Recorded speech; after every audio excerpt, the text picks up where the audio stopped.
Welcome back to another video, folks. You have probably seen this Cybertruck on the internet taking on the Rubicon. Yes, that's right. You gotta check that video out because maybe some of the stuff you've read online isn't quite accurate and you're looking for more information. We've got that video on this channel. With that said, we're gonna do a carnage report on this vehicle because we suffered quite a bit. So as promised, we're gonna give you a quick deep dive into all of the stuff that we suffered on that trail. All right, so helping me out today is Will from Cybertruck Co. We're gonna have Will give a quick report, walk us through all of the stuff that we had going on, and the list got pretty long, we'll be honest. So, Will, what do we got? To start us off here, we have some front bumper parts that were mangled and crashed into rocks as needed. Yeah, multiple times. These things definitely took a beating. Yeah, the important thing to note though is it did do its job. It maybe didn't survive that, but for what we took it through, like the radiator didn't break, the front drive unit didn't break. However, we did break the steering rack. Yeah, 2 places, in several places. This goes here. That came off. It did go there at one point. And then it snapped right in the middle. Let's talk about this freaking rack some more, dude. I mean, this thing is tiny. I mean, it's barely 2 inches in diameter. Like, this thing is such a wimpy little rack. If I'd have known, Roger, that this thing was this thick, I probably would have tried talking you out of it a little bit more. But the fact that it lasted as long as it did, that's impressive. This crack, we had no idea till we pulled it out. The important thing to know is this thing was probably 3 minutes from making it to the top of Cadillac Hill all the way to observation point before we had this crack. It wasn't very far. It made it the majority of the trail, but it just conked out before we had time to really make it all the way. So. Less than 100 yards from observation point. Yeah, it's crazy. It's crazy. So, all right, what else do we got, Will? All right, so now we got a rear axle and a hub unit. There's one bolt, the singular bolt that holds these together. If that bolt comes loose, then the splines jump and thrash each other. So that's why they're partially stripped and broken there. So that's what was making that crazy noise that you were hearing. It was a wild whine. Yeah. I mean, you thought that the freaking Cybertruck was getting attacked by I don't know, an astronaut or something. I don't know. It was grinding pretty It sounded vicious. like one of those at the junkyard at the pull parts where they drop the truck in, they drop a vehicle into the big shredder. Yeah. That's what it sounded like. It's crazy. Yeah, it was epic, dude. Epic noises coming from this thing, and that's what that was. And then the bolt went in there. Yeah, it just holds the 2 units together. So it comes from the outside, comes from this side of the hub, from the part you see without the wheel. And it holds these 2 together like this. Gotcha. Okay. Was it sheared or ripped No, out? just loose. Ah, interesting. So okay. There was the possibility that had we known that, we could have tightened that, and this might have. There's a technical TSP for it to put red Loctite on it and increase the torque, but our truck didn't have that done or notice of it. So wild. So we found out. Wild, dude. Okay. Well, yeah. So that was definitely a big issue on the trail there at the end. Yeah. So this was maybe halfway up Cadillac when our rear axle really disengaged, and we kind of started having issues with that. Really had to pull a bunch of line once that went out, and then this actually went out after. So the rack went out after. But anyways, now we got the fun stuff here. So how many tie rods did we end up going through? Did we lose some, or is that it? No, this is what we got. So we got 4 fronts. This one snapped in 2 pieces. And then in the rear, we bent the turnbuckle, we also had some problems with the rear steering rack. They have a M14 bolt that holds these pieces together, right? But basically, that bolt decided to leave the chat and unhinged our rear steering. So is something still stuck in that piece there? This piece has the broken sheared bolt in it. So that was from the driver's side. This is what we fixed on the passenger side. So you can see the remains of that bolt stuck in there. This is what Will miraculously was able to drill out backwards with a broken drill bit. He was able to pull that out. that's where we took the studs from our wheel spacer out, and we're able to do that epic trail fix on the passenger side. So, but yeah, miraculously, it was the same thread, 14.1.5. Same size, so I just cut some flats into this. All right, yep, so there's the carnage there. This piece here, this was a rear control arm skid, right? So that was the first casualty. the first thing. that was 5-10 minutes into the trail right there. He was kind of our signal, like, hey, you guys may not want to do this. We just completely ignored him, threw him in the back of the truck, and kept going, and paid the price. So yeah, I don't know if you could, Mitch. I don't know if you could see the other one that's in there. She's hanging on by 1 or 2 bolts or something like that. Yeah, that thing's been hanging out the whole trail. Like I don't. Yeah. That guy's a trooper right there.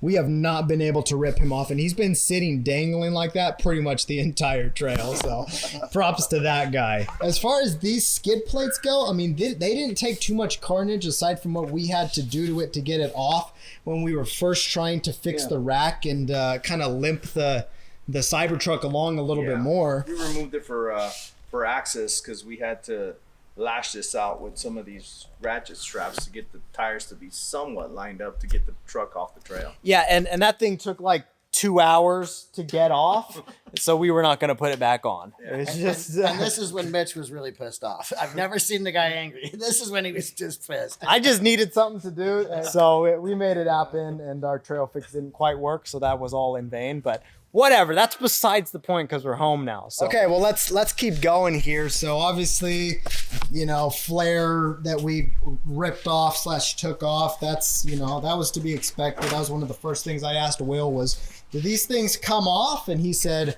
they're going to. So so they came off. They did. And we so. A bear actually got inside of there and finished off the job, ate the trash bag, and threw out a couple things he didn't like.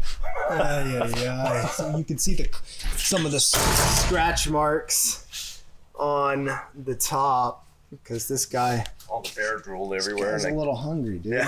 He's just hanging out. Okay, what about rear bumper? That seemed to hold up pretty dang good. Yeah, this is the OEM tow hitch receiver. We didn't manage to whistle and diesel that, which is good. I'm stoked, definitely stoked about that, because that was proven to be a little bit of a weak point if you've watched that video, but ours held up pretty stinking well. So it does have a little bit of a bend to it. The thing's probably a little twisted. Yeah, this guy. I mean, this is a 1/4-inch stainless steel right here, and look what this did. On the back, this is where our swing away rear tire carrier is. That thank God we didn't bring. This is bent a little bit there. Yeah, but these things did their job pretty dang good. They kept you off of some good rocks. This was holding the truck up at some point. So, but yeah, definitely, some scratches on your Elon Musk metal there, missing flare. That might be the rear one. I can't remember. Yeah. I felt like we were missing a couple. A little crunchy, but that's when it came off. Luckily, those are about only $70 a piece or something. So very nice. That's the cheapest repair on this truck. Yeah. Okay. These tires, dude. Oh yeah, those got chewed up. These are actually an OEM Tesla tire. You can get these on their website. So that's where these came from with our $2,500 credit. And they did hold up, so we didn't lose a tire. And I know it's a popular tire for some of the OEM guys. This Wrangler right here, but me and Will were kind of talking about it, going back and forth about whether or not we thought it was good. Because I remember when you first pulled up, Roger, I was thinking like, oh man, he should have got like a Meteor, like more off-road MT tire, like a Toyo or a Nitto. When I saw these, I was like, I don't know. But after we saw this thing in action, how it's really got no real low gear, it probably served us well, because we probably would have been breaking tie rods and axles left and right if those things would have had a little bit more grip. Roger would get on the gas and that thing would just be hanging out. It wouldn't be going anywhere. Roger's flooring it because it won't go anywhere. Then all of a sudden the Cybertruck decides, hey, I'm gonna go ahead and move, and then you've got all of the power going to those tires, freaking slings them out. And I think what helped us was the fact that these things wouldn't totally grab, because right? Would have come off maybe, huh? Yeah, it just would have been maybe a whole different story. So while it's not the greatest crawling tire for maybe your regular vehicle, I don't know what you guys in the comments think about these tires, but I think they did all right for the fact that we had no real low gear in this thing, and they could just kind of spin freely without really breaking stuff. So now, not as much traction was good in this case. Now, run me through the front bumper, Will. What kind of stuff did we get there? Well, obviously we got a handful of pieces sitting behind the truck. Yeah, the entire lower structure connecting to the front engine or the front drive unit skid plate is mangled and gone. Well, we had designed it as a 3-piece kit, kind of knowing that this could be replaced. So there's the top section and then the 2 bottom sections that took all the rock beating. That's what came off. So It's a little bit kicked in like the corners, It but needs like revving in the corners so that we can control this and keep it straight. I'm surprised this thing, dude. This thing was the trooper. I think that's one of the MVPs of the trail, dude. Your plug. The fact that we didn't take him out, dude, that is crazy. That thing was so close, dude. But if that thing would have gotten thrashed, we'd have been. I mean, I know you're pretty good with, you know, some wiring and kind of rigging some stuff up, but that'd have been a total pain because we were using that winch. Yeah, what, 50% of the time?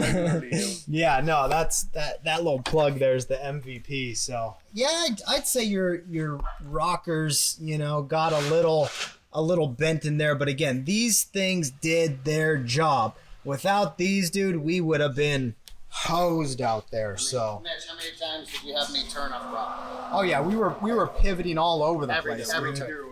It was like a roller coaster out there, dude. It was great. There was rocks that were this close, and if this would have been here, it would have been here.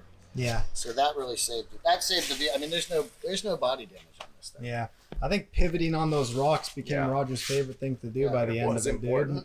He was looking for rocks to bash those things into. Yeah, well, real quick, I want to go through the rims here. These rims look like my wife's Model 3 rims. Uh-oh. Hope she doesn't see this video. Probably look like most Model 3 rims. Right, yeah. Yeah, and that's the other thing too, Will. Talk to us a little bit about these tires before we toss this thing up on the lift. Like, what were some of the hesitations with these tires about airing them down? Well, these things, they're not, in my opinion, correct for this weight of a vehicle. You know, this thing should have minimum 10-ply tires. These things are so soft. You air them down to 25 and they're contacting the wheel. But they did make it with no punctures. So let's throw this thing up and see what we got underneath. I don't think any of us have seen any of that. No, this is actually first view.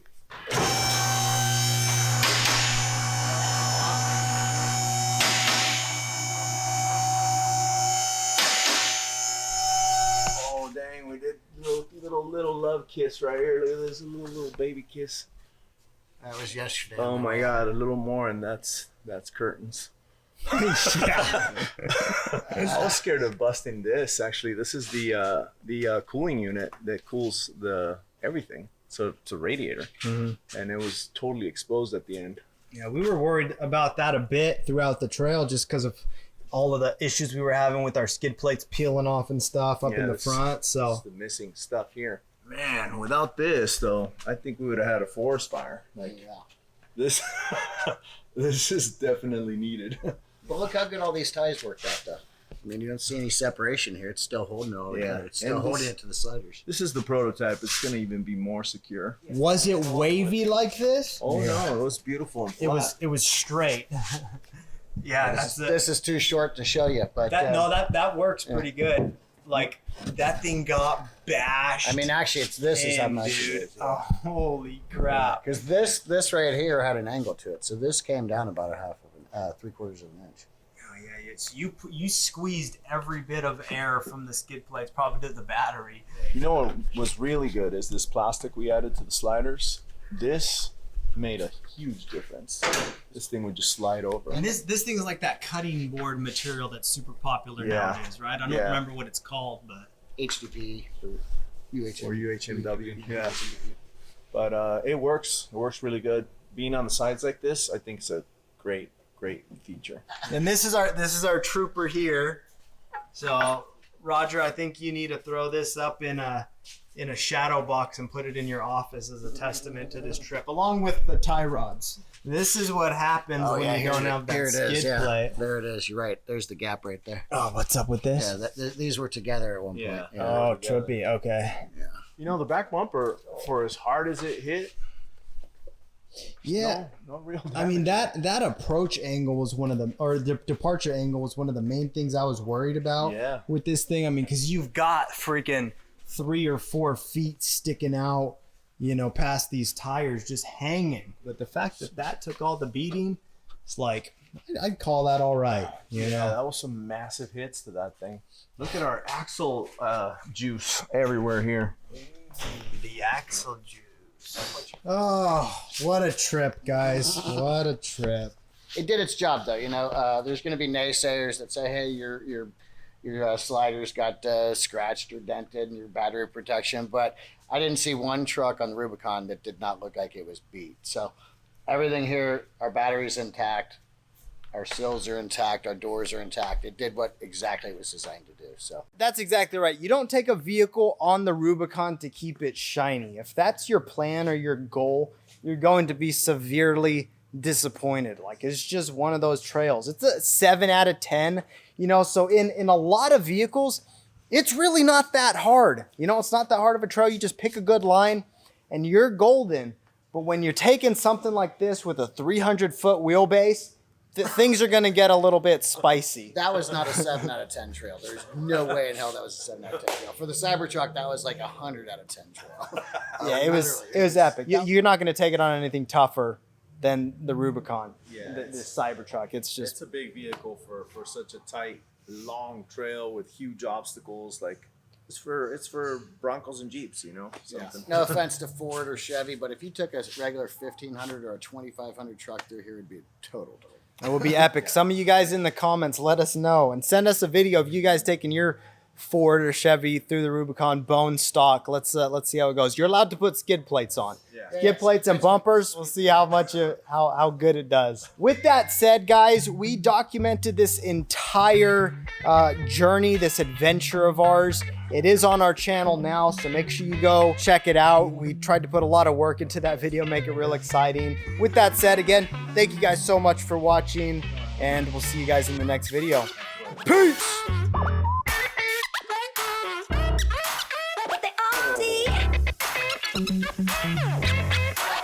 What?